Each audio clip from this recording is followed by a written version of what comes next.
Hello and welcome, my name is Ansu and today I'm here to talk about books that could help you to get out of a reading slump. Reading slumps are granted the worst thing that could happen to a reader where you do not want to read a book, you do not even want to pick up a book, and it really does suck. But here are some books that I think are really fun and fast-paced that you could really just run through and you might really enjoy. Let's get into it. The first couple of books that I really want to recommend are from the same author and it's for the audiobook. First one is obviously Daisy Jones and the Six by Taylor Jenkins Reid.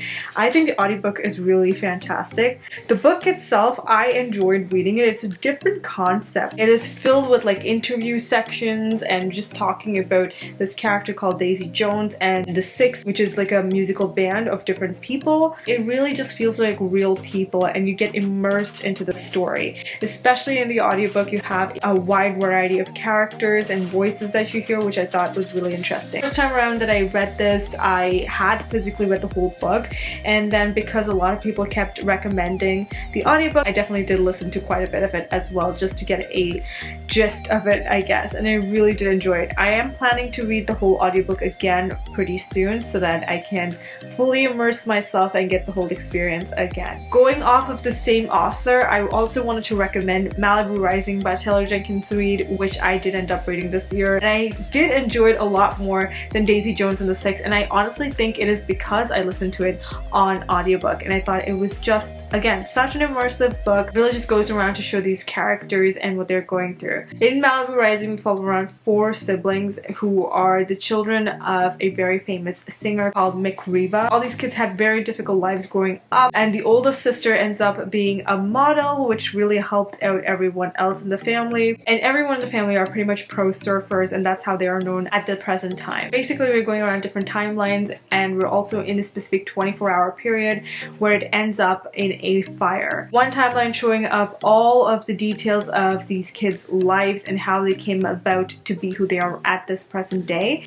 And of course, the 24 hours that we're following around is in the present day where a party is going to happen at the oldest Reba child's house, and it ends up in a fire. We're trying to figure out like what happened throughout this 24 hours in order for this fire to start, all that kind of stuff.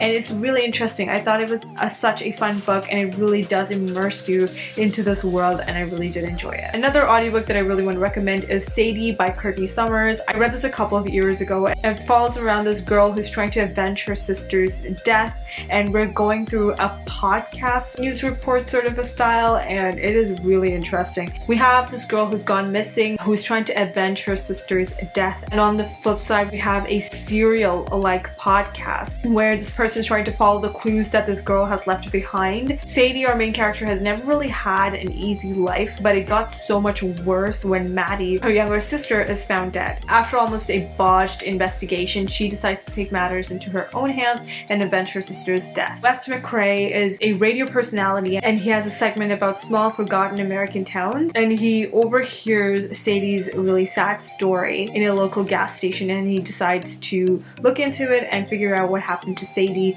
the missing girl. I felt like the audiobook was an interesting concept and I really did enjoy listening to it. I thought it was a great book. I would highly recommend you guys to pick it up. Moving on to some more like magical books, the first recommendation I have is The House in the Cerulean Sea by TJ Klune. I have a full spoiler-free review up on my channel already. Basically, this follows around Linus Baker, who lives a very solitary life by himself and his devious cat. He's a caseworker at the department in charge of magical youths, and he spends his days trying to oversee the well-being of these children in these government-sanctioned orphanages. Linus is called by the extremely upper management to go over a specific case and go to the house in the Cerulean Sea where there's another government-sanctioned orphanage and just keep an eye out for these 6 kids and their caretaker Arthur Parnassus. Like I said, the children are magical youth, and they're just honestly so much than just being slightly different. They have so much emotion and love in them, and I just think it's so lovely to see each and every character in this book. It just right away just put me in such heartwarming, lovely mood. I love this book so much. I would highly recommend you guys pick it up. The next one I want to recommend is a book that I read last year, and it's Legendborn by Tracy Deonn.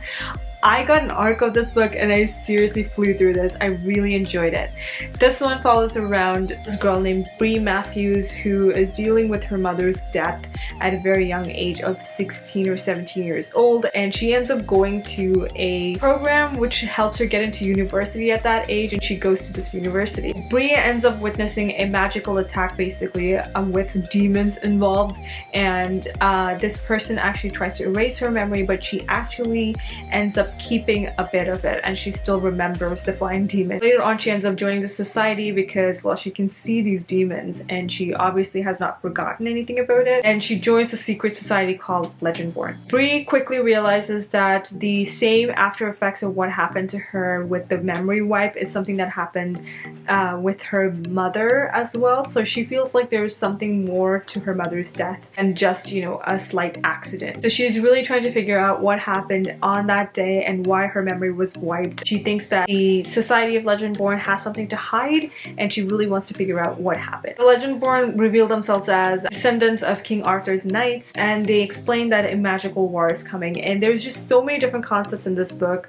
It has demons, it has magic, it has sort of like not time travel but like getting into someone else's memories and all that kind of stuff. It's really cool, it's a fun concept, and I really enjoyed it. So moving on to a couple of non-fiction books. I know this is something that I don't usually do, but I thought it was really cool. I had a lot of fun reading it and I thought it would be interesting to share it with you guys, and that is Show Your Work by Austin Kleon. It really just goes to show how creative people should really show their work, and in that way you can improve yourself and other people could also try to learn and remember you, I guess, give you more constructive feedback, and if needed you could potentially use it, again, improve more in your own work and as a person as well. I think it's just a really cool concept. It's a really tiny book, but I really think you can fly through it and it's just so much fun. I really enjoyed it and it's great. I loved it. Another book that I want to talk about is a pretty popular book, I think. It's called Atomic Habits, an easy and proven way to build good habits and break bad ones by James Clear. First of all, the starting of this book really goes to show what James had to go through and his family had to go through.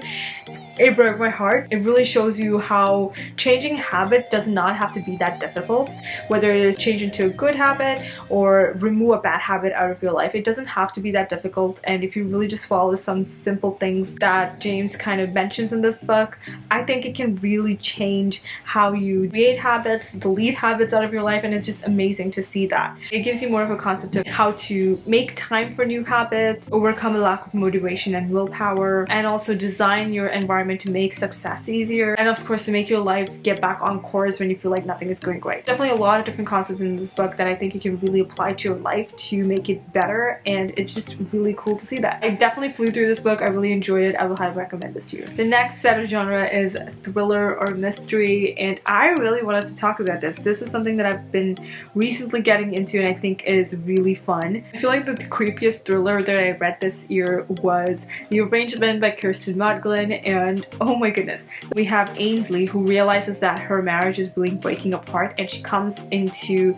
this agreement with her husband that both of them could just date whoever they want every Thursday, like go on dates, do whatever they want to, but they will never talk about what happened on that particular thing. Kind of like an open relationship, but obviously the person they're dating does not know that they're married. They come to this conclusion that they could do this and hopefully fix their marriage like that to get that drive into their own marriage and fix things for themselves. These two characters go on that specific date. It turns really dark super quickly and I really enjoyed reading this book. It has a bunch of twists and turns and it's super short. It's less than 300 pages and I thought it was a really fun book. The next mystery thriller that I want to talk about is Ace of Spades by Farida Abike Mayday, and this one is a YA thriller. It is kind of like Get Out and Pretty Little Liars. We have these two black main characters who are going to this predominantly white school, and it is a private academy. It's Nivea's private academy. Chiamaka, one of our main characters, is the head girl. She's super smart, she's great at academics, and things were going perfectly for her until someone named Ace is out to get her for whatever reason.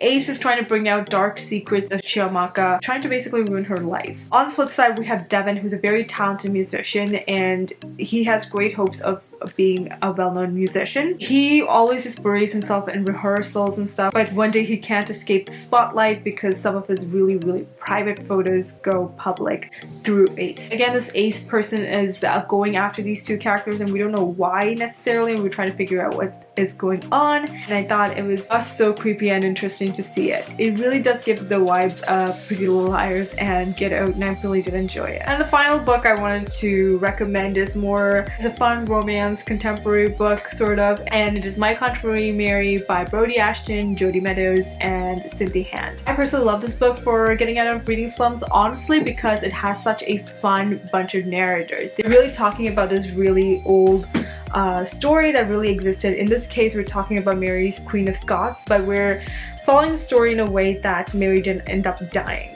So it's a really fun concept that these narrators just come in and they're talking to us, the readers, as well, and I thought it was really interesting to see that. There's some magical elements into it where Mary and a bunch of other people can turn into animals. Mary is a little mouse and it's super adorable. I think it's such a fun concept and you can really fly through it. It really just goes to talk about betrayal, love, and friendship, and it's just so good. I really enjoyed it. I had a lot of fun going through it. I would highly recommend you guys pick this one up as well. Alright you guys, those were 10 books I think. Hopefully one of these will interest you and potentially can get into the world of being slump free. That is the whole goal of this. I hope you can find something that fits your interest. But that is everything from me. If you're new here, hi, welcome. My name is Ansu. Please don't forget to hit that subscribe button and that notification bell to be notified every single time I upload a new video. Thanks so much for watching. I'll see y'all next time with another one. Until then, I'll talk to y'all in the comments. Bye!